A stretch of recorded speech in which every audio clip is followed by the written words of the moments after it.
স্বামী অবহেলা করলে একজন স্ত্রী দুনিয়াতে সবথেকে বেশি অসহায় অবস্থায় থাকে। দুনিয়ার সব সুখ স্ত্রীর পায়ের নিচে এনে দিলেও স্ত্রীর সুখ শুধু স্বামীর মাঝেই সীমাবদ্ধ। কিন্তু এটা অনেক স্বামীরাই বুঝে না। কিছু কিছু স্বামী এত কঠিন হয় যে স্ত্রীর অসুস্থতায় কান্নায় সেই স্বামীর মনকেও নরম করতে ব্যর্থ হয়। আপনি ভুলে যান, একজন মানুষ হয়ে এত কঠিন মনের হতে নেই। আমাদের প্রত্যেকের মনে রাখা উচিত, স্বামী স্ত্রী একে অপরের ওপর নির্ভরশীল। আপনি যদি মনে করেন যে আপনি উপার্জন করেন দেখেই সংসারে খুঁটি একা আপনার হাতে, তাহলে ভুল। সংসার কখনো একজনের দ্বারা ধরে রাখা সম্ভব না। আপনি স্বামী বলে ভুল করেও নমনীয়তা প্রকাশ করতে লজ্জাবোধ করবেন, এটাই আপনার বড় ব্যর্থতা। স্বামী বলে কেবল স্ত্রীর নমনীয়তায় আশা করবেন না।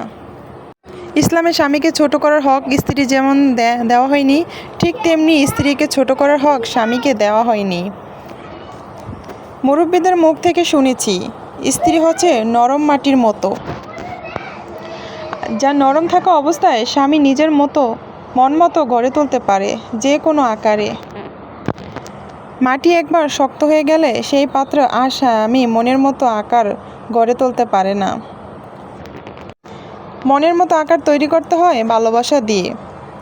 আল্লাহ আমাদের সকলকে বোঝার তৌফিক দান করুন।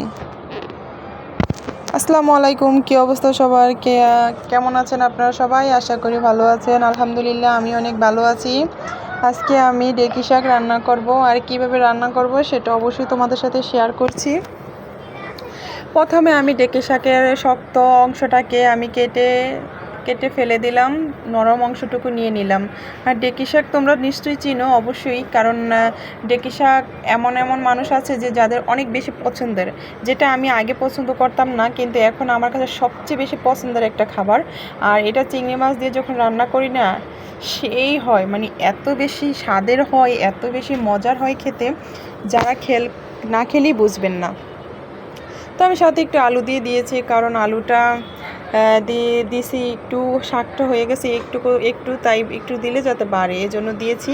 কিন্তু আমি যে ভিডিওটা শুরু করব, যাই হোক, সুন্দর করে ভিডিওটা করেছিলাম, মাঝখান থেকে কিছু অংশ বাদ পড়ে গেছে, ভুল হয়ে গেছে। যাই হোক, তো আমি সুন্দর করে পেঁয়াজ কুচি বেশি করে দিয়ে দিয়েছি, এখানে মরিচ ফালি দিয়ে দিয়েছি, আর রসুন দিয়ে দিয়েছিলাম অনেকটুকু, দিয়ে এটাকে আমি তেলে ব্রাউন কালার করে নিয়েছি। নেওয়ার পরে তারপরে এটাকে সুন্দর করে একটু হলুদ দিয়ে দিয়েছি, একটু লবণ দিয়ে দিয়েছি, দিয়ে তারপরে আমি শাকটাকে এখানে ঢেলে দিয়ে ঢাকনা দিয়ে রাখার পরে কিছুক্ষণ পরে যখন এটা একটু হালকা সিদ্ধ হয়ে এসেছে, তখন উঠে আমি নাড়াচাড়া করে দিলাম।